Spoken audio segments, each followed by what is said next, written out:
दोस्तों, आपका स्वागत है आपके अपने चैनल ट्रिकी जीके में। हम आज आपके लेकर आ गए हैं शेरशाह सूरी। और इस शेरशाह सूरी के संपूर्ण जो जीवन चरित्र है इसको हम पढ़ेंगे, और पढ़ने के पश्चात में जो एमसीक्यू इम्पॉर्टेंट क्वेश्चन पूछे जाते हैं इस टॉपिक से, उन क्वेश्चनों को भी हम सॉल्व करेंगे।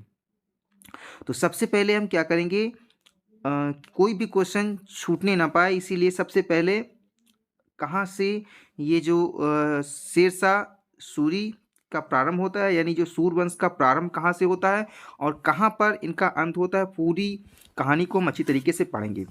तो देखिए, जो शेरशाह सूरी से ही हम लोग नहीं स्टार्ट करेंगे, क्योंकि अगर हम शेरशाह सूरी से ही स्टार्ट करेंगे तो इनके जीवन की जो महत्वपूर्ण चीज़ें हैं वो अधूरी रह जाएंगी। तो सबसे पहले क्या करते हैं, हम इनके पूर्वज यानी इनके दादाजी से प्रारंभ करते हैं। तो इनके जो दादाजी का नाम था वो दोस्तों नाम था इब्राहिम। क्या नाम था? तो इनके दादाजी का नाम था दोस्तों इब्राहिम। इब्राहिम नाम था। और ये जो इब्राहिम हैं, यानी जो शेरशाह सूरी के दादाजी हैं, ये मूलतः अफगानिस्तान के रोहिणी स्थान के, यानी शेरगढ़ी, ठीक है, शेरगढ़ी बोला जाता है, यहाँ के वो निवासी थे। तो कौन थे, किसकी बात चल रही है? तो इनके दादाजी थे जिनका नाम था इब्राहिम, ठीक है।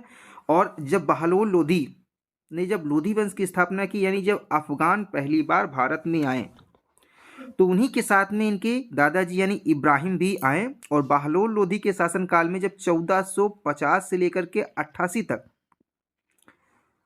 ये भारत आए और हरियाणा में जाकर के एक स्थान पर बस गए, वहाँ पर बस गए और वहाँ की थोड़ी बहुत जागीरें दे दी गई बहलोल लोधी के द्वारा, और उन्हीं की देख रेख करते थे इब्राहिम, ठीक है।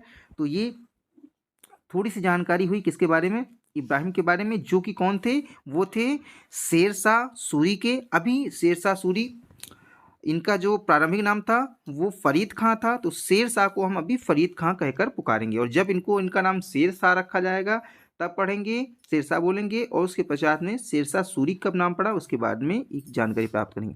तो सबसे पहले इनके दादा का नाम इब्राहिम था और ये भारत में आकर के हरियाणा में बस गए।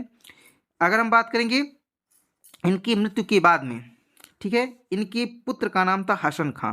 क्या नाम था? तो नाम था दोस्तों हसन खां। अब हसन खां जो थे इनके, ये हसन खां ये क्या करते थे, ये जो इब्राहिम खां थे, जो जागीरें प्राप्त किए थे, यानी जिनसे वो अपना राजस्व प्राप्त करते थे, उससे अधिक जागीरें दी गई किसको? हसन खां को। हसन खां की 4 पत्नियां थीं। हसन खां की 4 पत्नियां थीं, एक अफगान पत्नी थी और इसके अतिरिक्त 3 इनकी नौकरानियां थीं। तो 3 नौकरानियां थीं जो अफगान महिला थी। उसके 2 पुत्र थे, एक का नाम था फरीद और एक का नाम था दोस्तों निज़ाम। अफगान महिला के 2 पुत्र थे, एक का नाम था फरीद और एक का नाम था निज़ाम। हसन खां जो अपनी छोटी पत्नी थी, यानी जो नौकरानी थी, उससे सर्वाधिक प्रेम करता था, और उनके जो पुत्रों का नाम था वो था सुलेमान और अहमद। तो समझ में आ गया ना दोस्तों कि जो हसन खां थे इनके 4 पत्नियां थीं। एक तो अफगान महिला थी जो उनकी वास्तविक पत्नी थी, इसके अतिरिक्त 3 नौकरानियां थीं, और उन नौकरानियों में जो छोटी नौकरानी थी उसको सर्वाधिक प्रेम करते थे हसन खां। तो ये देखिए, ये शेरशाह सूरी हैं, ये शेरशाह सूरी हैं दोस्तों, ठीक है। और ये है इन्हीं का भाई निज़ाम, ठीक है। तो ये निज़ाम हो गया, ये शेरशाह सूरी ये निज़ाम है। और इसके इनका जो सौतेला भाई था वो था दोस्तों सुलेमान, ये सुलेमान है, और यहाँ पर ये है अहमद। तो सभी का फिगर मैंने यहाँ पर बना दिया है, जिससे कि आपके माइंड में ये चीज़ छप जाए, और जब भी एग्ज़ाम में इस प्रकार का क्वेश्चन आए तो आप तुरंत इसको सॉल्व कर लें। आगे जब पढ़ेंगे तो ये जो शेरशाह सूरी हैं, ये दूदू बेगम एक विधवा होती हैं। किसकी होती हैं तो आगे हम पढ़ेंगे। इनके साथ में ये शादी करते हैं, और इसके अतिरिक्त ताज खां की जो रानी होती हैं लाड मल्लिका, इनके साथ में भी ये विवाह करते हैं। कौन? शेरशाह सूरी। तो ये हो गया इनका फैमिली बैकग्राउंड। अब इनके बारे में हम विस्तृत रूप से पढ़ते हैं, ठीक है। तो देखिए सूर्यवंश का प्रारंभ कहाँ से होता है। सूर्यवंश का अगर प्रारंभ देखा जाए तो स्पेशली 1540 से लेकर के 1555 तक सूर्यवंश माना जाता है। इसमें जो महत्वपूर्ण शासक हुए वो सबसे पहले हुए शेरशाह सूरी, जिन्होंने सूर्यवंश की स्थापना की। 1540 से लेकर के 1545 तक इनका शासनकाल रहा और इन्होंने अपने शासनकाल में बहुत ही अच्छे काम किए और लोगों की भलाई भी की। इसके पश्चात में 5 वर्ष के पश्चात में यानी 45 से लेकर के 1553 तक जो शासनकाल रहता है वो इस्लाम शाह का रहता है। ये इनको सलीम शाह के नाम से भी जाना जाता है। और इसके पश्चात में आते हैं फिरोज शाह।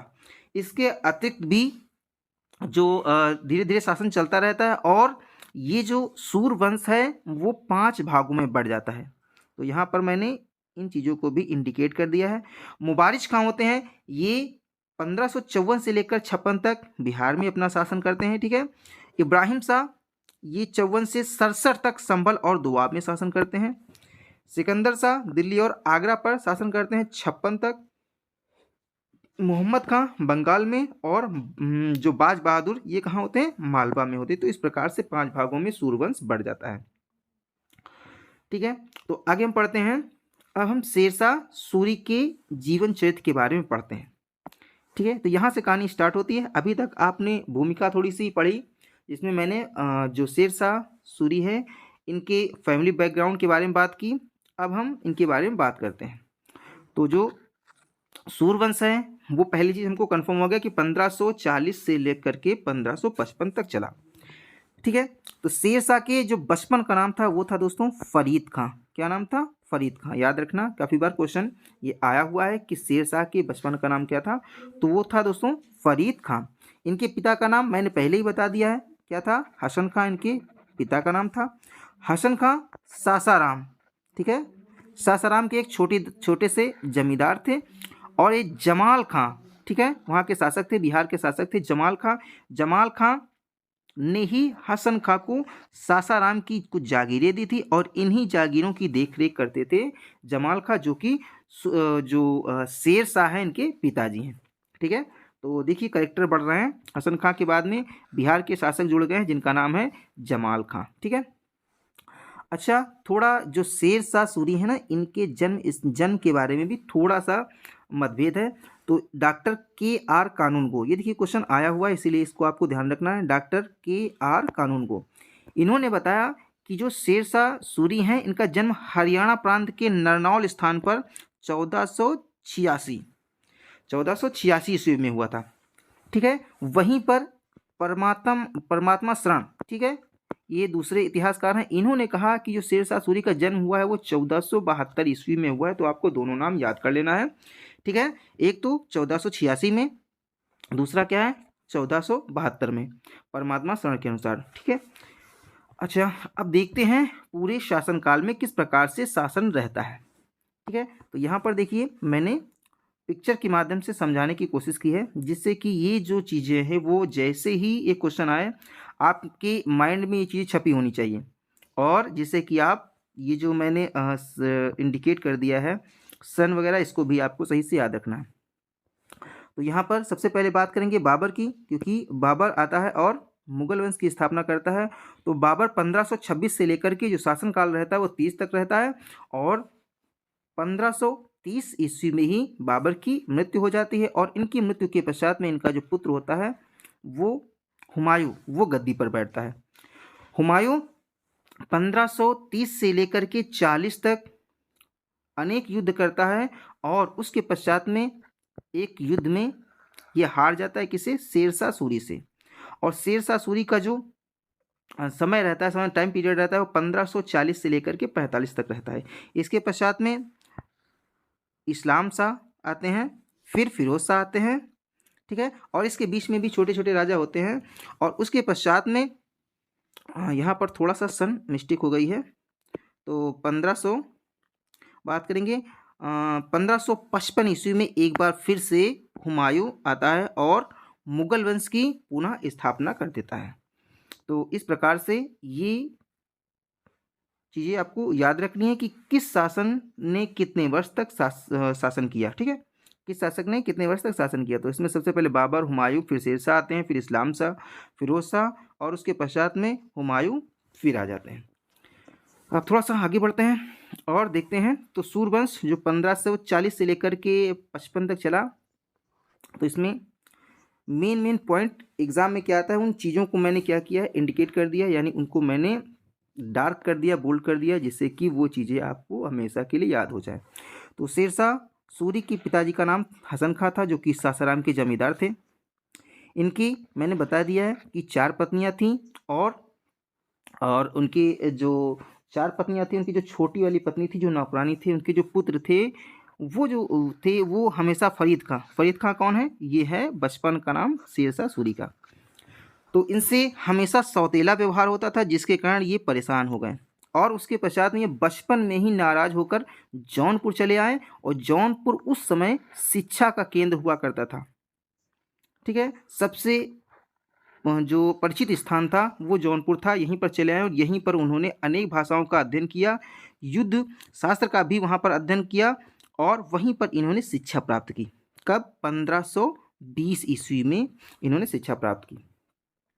उसके बाद में क्या हुआ, इनके पिताजी की मृत्यु होने के पश्चात में ये फिर से जाते हैं अपने जन्म स्थान सासाराम में, और वहाँ पर जो जागीरें होती हैं उनकी देखरेख करना प्रारंभ कर देते हैं। कौन?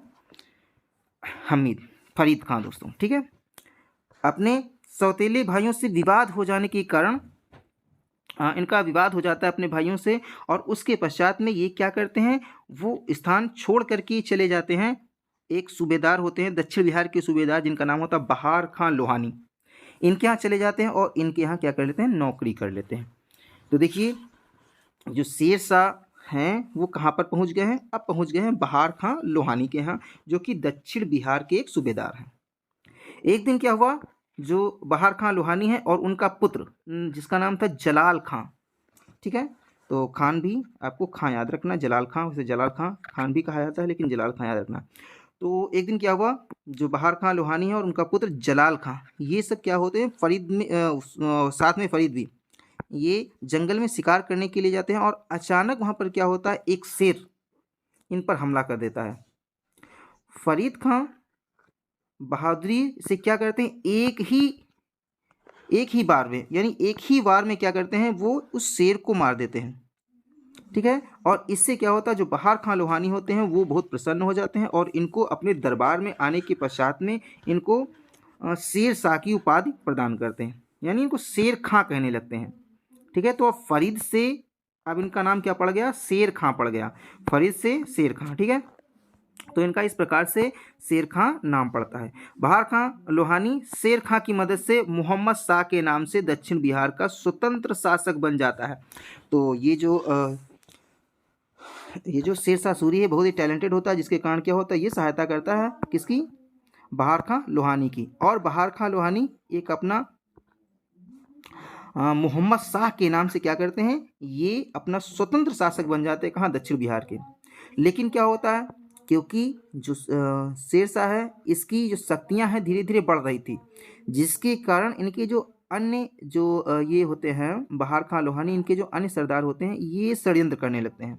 षड्यंत्र इतना बढ़ जाता है कि शेरशाह को बिहार छोड़कर जाना पड़ता है, यानी वापस जाना पड़ता है बिहार छोड़कर। अब क्या करें, तो ये शेरशाह क्या करते हैं, अब इसके पश्चात में ये पहुंच जाते हैं बाबर के पास में, और ये बाबर की सेना में शामिल हो जाते हैं, और शामिल होकर के दोस्तों ये चंदेरी का युद्ध जो होता है, चंदेरी का युद्ध मेदिनी राय के खिलाफ, ये युद्ध में साथ होते हैं, किसके साथ होते हैं, बाबर के साथ में।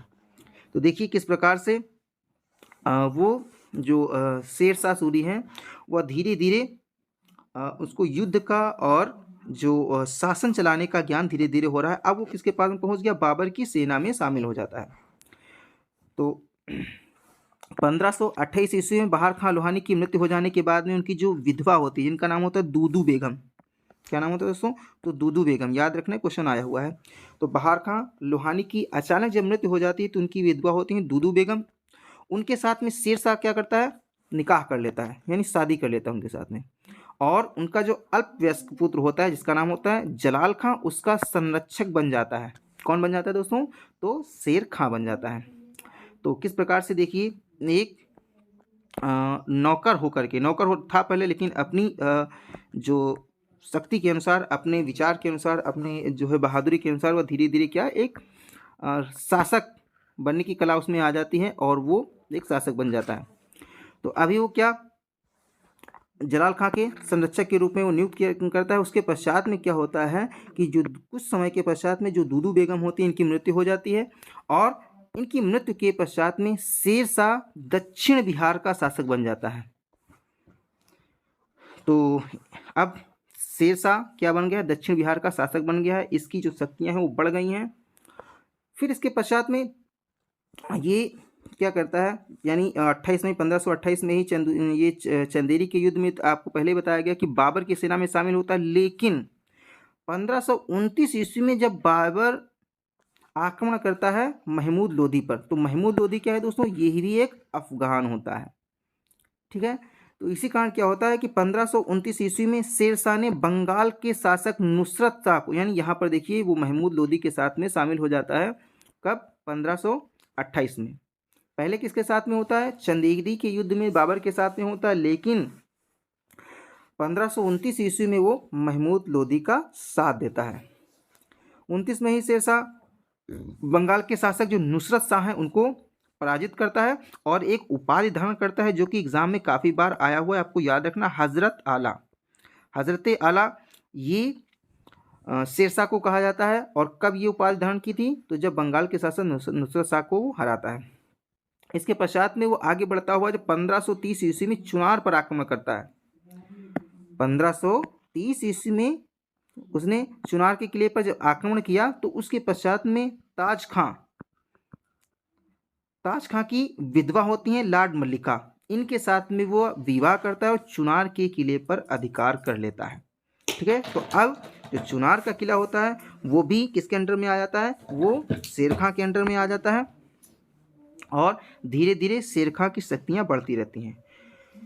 इसके पश्चात में जो ये खबर पता चलती है किसको दोस्तों, हुमायूं को, कि चुनार के किले पर किसका अधिकार हो गया है, वो अधिकार हो गया है शेरशाह सूरी का। तो बाबर की मृत्यु दोस्तों हो जाती है उसी समय। बाबर की मृत्यु हो जाती है 1530 ईस्वी में। 1530 ईस्वी में बाबर की मृत्यु होती है।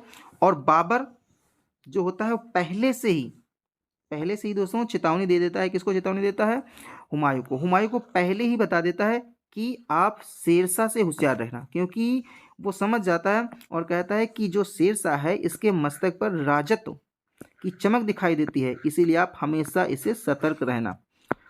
और इसी चीज़ को देखते हुए 1532 ईस्वी में हुमायूं क्या करता है, शेरशाह सूरी के मध्य एक युद्ध होता है और यह सबसे पहला युद्ध होता है। इसमें चुनार के किले को 1532 ईस्वी में, उस समय जो चुनार का किला है वो बहुत ही अभेद माना जाता है और चुनार को पूर्वी भारत का प्रवेश द्वार भी कहा जाता है। यानी जो भी व्यक्ति चुनार पर अपना अधिकार प्राप्त कर लेगा तो वो व्यक्ति संपूर्ण उत्तर भारत पर राजा था। हुमायूं ने क्या किया, चुनार पर लगभग 4 महीने तक घेरा डाल दिया।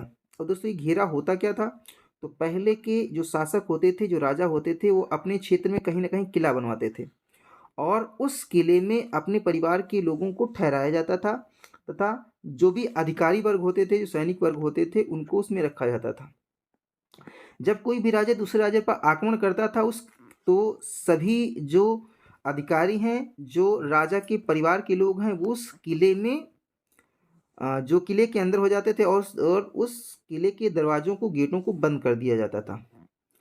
तो ये सबसे सफल प्रयास होता था पहले कि कोई भी जो राजा होता था वो उस किले के चारों तरफ अपने सैनिकों को लगा करके घेरा डाल देता था और वो तब तक अपने सैनिकों को वहां से नहीं हटाता था, क्योंकि जो किले के अंदर राशन पानी की व्यवस्था 1, 2, 3 महीने जब तक चलती थी तब तक चलती थी। उसके पश्चात में राजा को अंततः सरेंडर करना पड़ता था। तो उस चीज को क्या करते थे, जो अन्य राजा थे जो बाहर घेरा डालते थे, वो इंतजार करते रहते थे। तो इस प्रकार से हुमायूं ने क्या किया, 4 महीने तक उस जो चुनार के किले को घेरा रखा।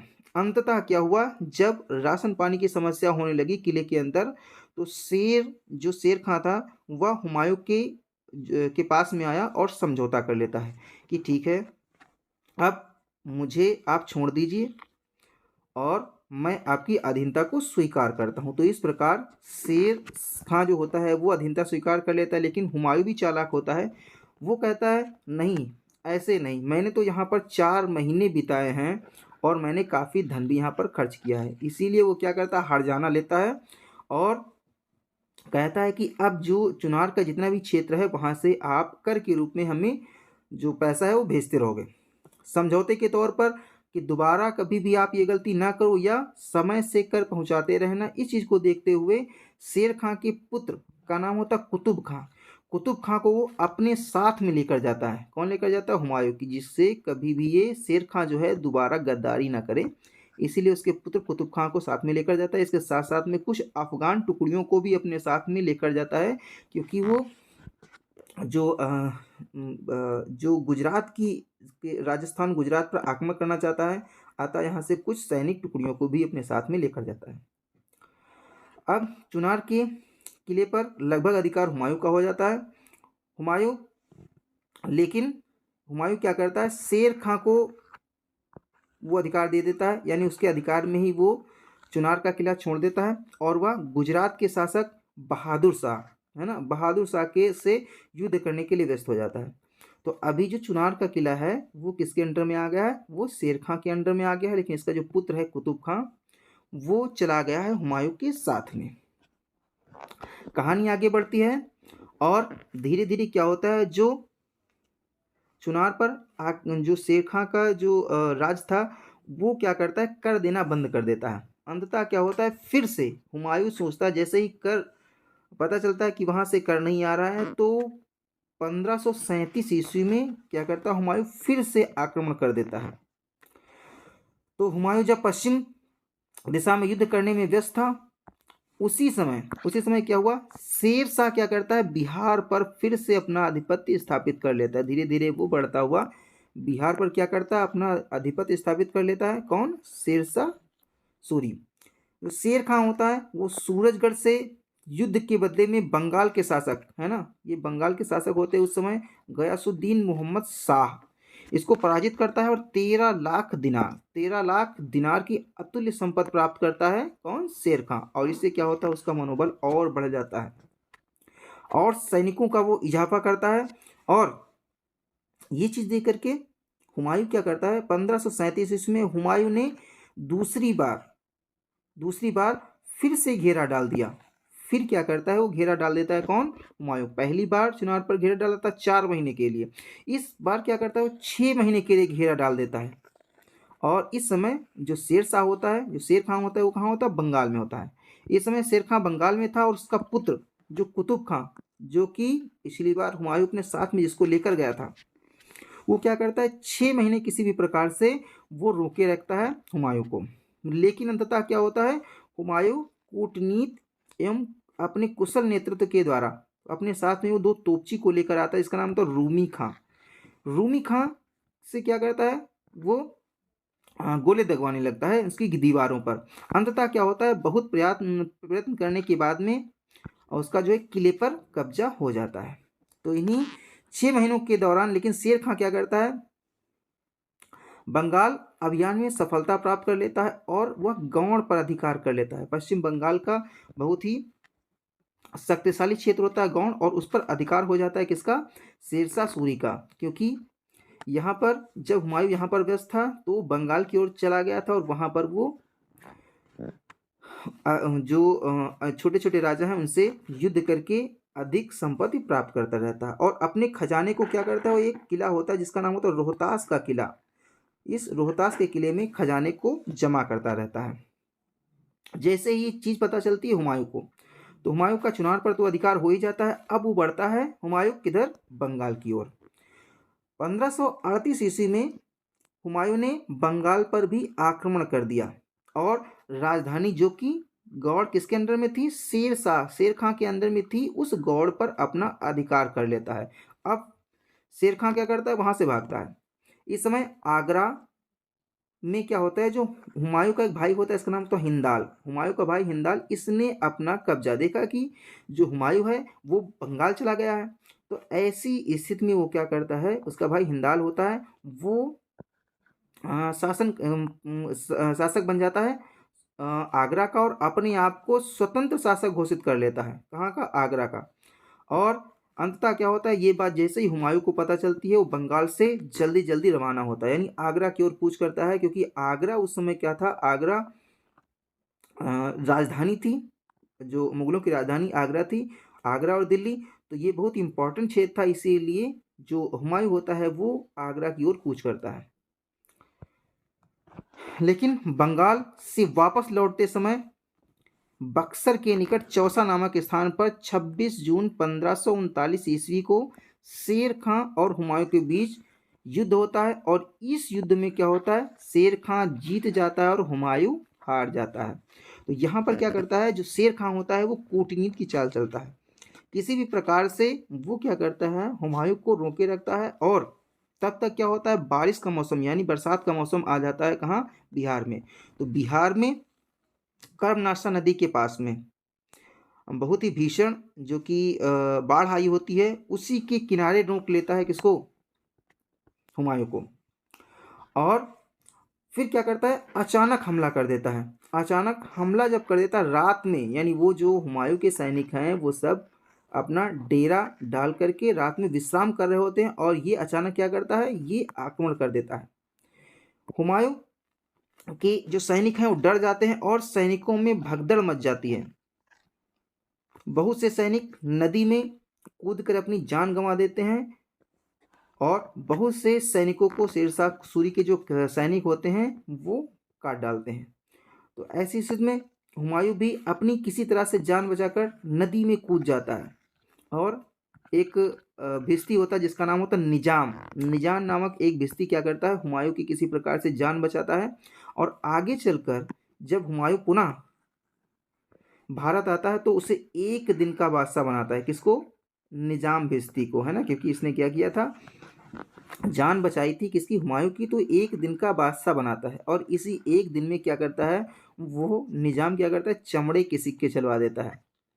तो ये बहुत बढ़िया काम करता है। तो ये क्वेश्चन भी आया हुआ है, याद रखना कि चमड़े के सिक्के किसने चलवाए? तो किसने चलाया था दोस्तों? निजाम ने। ठीक है। इस युद्ध में सफल होने के बाद में शेर खां अब देखिए हरा देता है। शेर खां हरा देता है किसको? हुमायूं को, जो कि उस समय मुगल वंश जो सबसे शक्तिशाली वंश था उसको हरा देता है। कौन? शेर खां। और इसने एक उपाधि धारण की जो कि एग्जाम में आता है, आपको याद रखना, सुल्तान ए आदिल। सुल्तान ए आदिल की उपाधि धारण करता है कौन? शेरशाह सूरी उपाधि धारण करता है, और अपने नाम का खुतबा भी पढ़वाता है, और सिक्के भी ढलवाने का आदेश देता है। तो ये काम करवाता है कौन? शेरशाह सूरी। लेकिन हुमायूं को चैन नहीं पड़ती है, और अगले ही वर्ष बिलग्राम या कन्नौज, है ना, कन्नौज, उस समय कन्नौज भी बहुत शक्तिशाली क्षेत्र था। 1540 ईस्वी में वो फिर दोबारा आक्रमण कर देता है। कौन? हुमायूं। ये कन्नौज का युद्ध कहलाता है। 1540 ईस्वी में होता है। हुमायूं और शेरशाह सूरी के बीच में ये युद्ध लड़ा जाता है। कन्नौज या बिलग्राम का युद्ध भी से बोला जाता है। यह एक निर्णायक साबित होता है। इस युद्ध में भी क्या होता है, हुमायूं बुरी तरह से हार जाता है, और उसे कुछ समय के लिए क्या, काफ़ी समय तक, है ना, बहुत समय तक क्या होता है, वो भारत की ओर नज़र नहीं करता है। भारत को छोड़ करके वो ईरान चला जाता है, इतना डर जाता है। कौन? हुमायूं। और यहाँ से जो मुगल वंश है वह कुछ समय के लिए खत्म हो जाता है, समाप्त हो जाता है। अब क्या होता है, आगरा और दिल्ली पर शेरशाह सूरी का राज हो जाता है।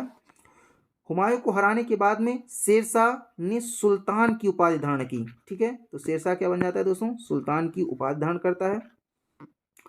शेरशाह ने 1540 ईस्वी में यानी 67 वर्ष की अवस्था में, ठीक है, तो 67 वर्ष की अवस्था में यानी वृद्धावस्था में दिल्ली की वो गद्दी पर बैठता है, और द्वितीय अफगान साम्राज्य की स्थापना करता है। पहला अफगान साम्राज्य कौन था? तो लोदी वंश था। और दूसरा, पहले अफगान साम्राज्य लोदी वंश का था, और दूसरा था जिसकी स्थापना बहादुर लोदी करता है, दूसरा आ गया कौन सा? सूरवंश। अब बात करते हैं थोड़ी सी साम्राज्य विस्तार की, कहाँ कहाँ वो साम्राज्य विस्तार करता है। तो बंगाल का विद्रोह होता है 1541 ईस्वी में। बंगाल के नवाब होते हैं खिजर खां, के विद्रोह का दमन कर बंगाल में क्या करता है, 19 सरकारों में उसको बांट देता है, और वहाँ पर सिकदारान की नियुक्त कर देता है। ठीक है। और उसको अपने टच में रखता है, जिससे कि दोबारा वहाँ पर विद्रोह न होने पाए। इसके पश्चात में आगे बढ़ता है और मालवा विजय करता है 1542 ईस्वी में। शेरशाह ने ग्वालियर के राजपूत राजा थे जिनका नाम था पूरनमल, इनको हराता है और ग्वालियर के किले पर अपना अधिकार कर लेता है। यहाँ पर एक संधि भी होती है कि इसके पश्चात में ये शेरशाह कहता है कि मैं अब दोबारा पूरनमल पर आक्रमण नहीं करूँगा। इस समय मालवा के शासक होते हैं, इनका नाम होता है मल्लू खां। मल्लू खां यानी कादिर साबीन को बोला जाता है। ये डर के मारे क्या करते हैं, आत्मसमर्पण कर देते हैं और मांडू, उज्जैन, सारंगपुर शेरशाह को ये दे देते हैं। तो इस प्रकार से मालवा की विजय हो जाती है और शेरशाह का अधिकार हो जाता है मालवा पर। इसके पश्चात में सबसे इम्पोर्टेंट इस क्षेत्र का जो युद्ध होता है वो होता है रायसीन। रायसीन के शासक होते हैं पूरनमल, और ये अभी मैंने इससे पहले बताया कि ये ग्वालियर के भी शासक होते हैं ना। तो रायसीन के शासक पूरनमल द्वारा ग्वालियर की संधि हो जाने के बाद भी शेरशाह ने रायसीन के किले को घेर लिया।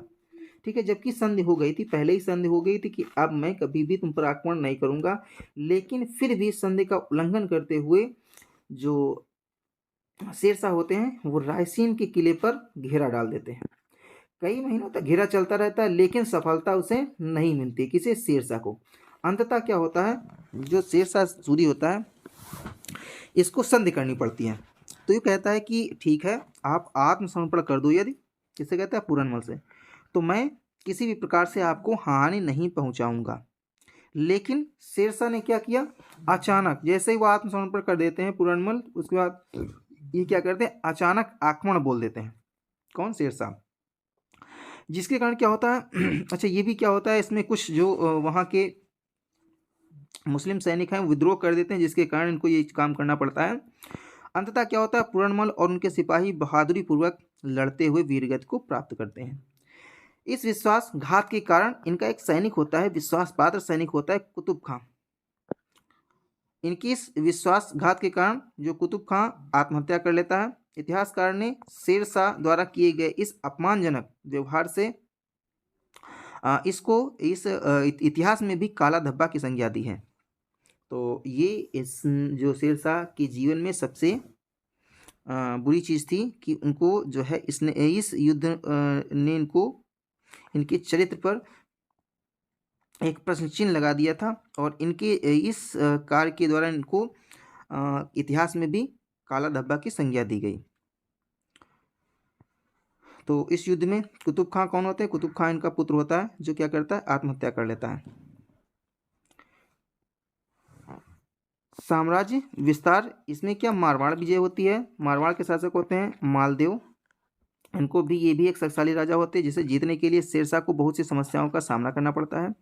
इस युद्ध को जीतने के बाद शेरशाह ने कहा था कि मैं मुट्ठी भर बाजरे के लिए हिंदुस्तान के साम्राज्य को प्रायः गंवा चुका था। तो ये इंपॉर्टेंट है और ये एग्जाम में आया हुआ है, तो इसीलिए इसको आपको याद रखना, ये किसने कहा था और ये किसके बारे में बोला गया था। तो ये बोला गया था मारवाड़ विजय के बारे में, जिसमें कहा गया था मुट्ठी भर बाजरे के लिए हिंदुस्तान के साम्राज्य को प्रायः मैं खो चुका था। अब उसका जो राज्य है, जैसे ही वो मारवाड़ पर विजय प्राप्त करता है तो उसका बंगाल तक पूरा शासन जो है चलता है। उसका जो राज्य सिंधु नदी से कश्मीर सहित बंगाल तक फैल जाता है और इधर मालवा भी उसके क्षेत्र में आ जाता है और लगभग सारा राजस्थान वह धीरे धीरे करके जीत लेता है। तो इस प्रकार से शेरशाह सूरी पूरे भारत पर अपना शासन जमा लेता है। इसका जो अभियान होता है कलिंजर अभियान 1544 और 45 में, ये इसका अंतिम अभियान होता है। तो इसमें कलिंजर के शासक होते हैं जिनका नाम होता है कीरत सिंह। कलिंजर के शासक होते हैं, इनका नाम होता है कीरत सिंह। शेर खां के आदेश के विपरीत रीवा के महाराज, इनका नाम होता है वीरमान सिंह बघेला। वीरमान सिंह बघेला को कीरत सिंह क्या करते हैं, शरण दे देते हैं, और जबकि शेर खां क्या करता है, मना करता है। इस चीज़ से शेर खां चिढ़ जाता है और नवंबर 1544 में शेर खां एक कलिंजर के किले पर डेरा डाल देता है, चारों ओर से इसको घेर लेता है और ये जो घेरा है वो 6 महीने तक चलता रहता है, यानी 6 महीने तक वो घेरे रहता है इसको, कलिंजर के किले को। अंततः क्या होता है, जब उससे सफलता नहीं मिलती है तो वो आदेश दे देता है, गोले बारूद चलाने का आदेश दे देता है और जैसे ही दीवारों को क्षति होने लगती है तो वहाँ से क्या होता है, एक गोला दीवार से टकराकर वापस आ जाता है, जिससे विस्फोट हो जाता है। 12 मई 1545 ईस्वी को उसी गोले से जो वापस आ जाता है, तो वो जाकर के उसी के जहाँ पर ये तोप के पास में खड़ा होता है, उसी तोप के पास में फट जाता है, जिसके कारण ये घायल हो जाता है। और घायल होने के पश्चात में कुछ समय के पश्चात में इसकी मृत्यु हो जाती है। मृत्यु के समय यानी वो जो आग्नेय शास्त्र चल रहा था उसका नाम था उक्का। तो ये भी क्वेश्चन आया हुआ है, तो आपको याद रखना।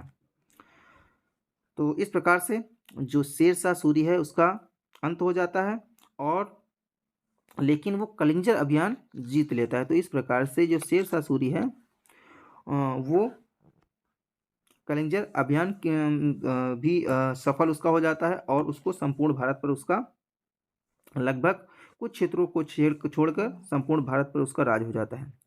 शेरशाह का जो मकबरा है वो दोस्तों है सासाराम बिहार में स्थित है। ये भी इंपॉर्टेंट है, तो इसको आपको याद रखना है। शेरशाह सूरी की अगर उत्तराधिकारी की बात करें तो शेरशाह सूरी के उत्तराधिकारी आदिल खां होते हैं और जलाल खां, ये उत्तराधिकारी होते हैं। शेर खां के बड़े पुत्र जिनका नाम होता है आदिल खां की अचानक मृत्यु हो जाने के कारण 23 मई 1545 ईस्वी को उनका जो छोटा पुत्र होता है जलाल खां इस्लाम शाह की उपाधि धारण करके वो गद्दी पर बैठता है। 1543 ईस्वी में इसका जो मामा जो होता है जिसका नाम होता है मुबारिज खां, इसे मरवा देता है। मरवाने के पश्चात में आदिल शाह की उपाधि धारण करके वो सिंहासन पर बैठ जाता है।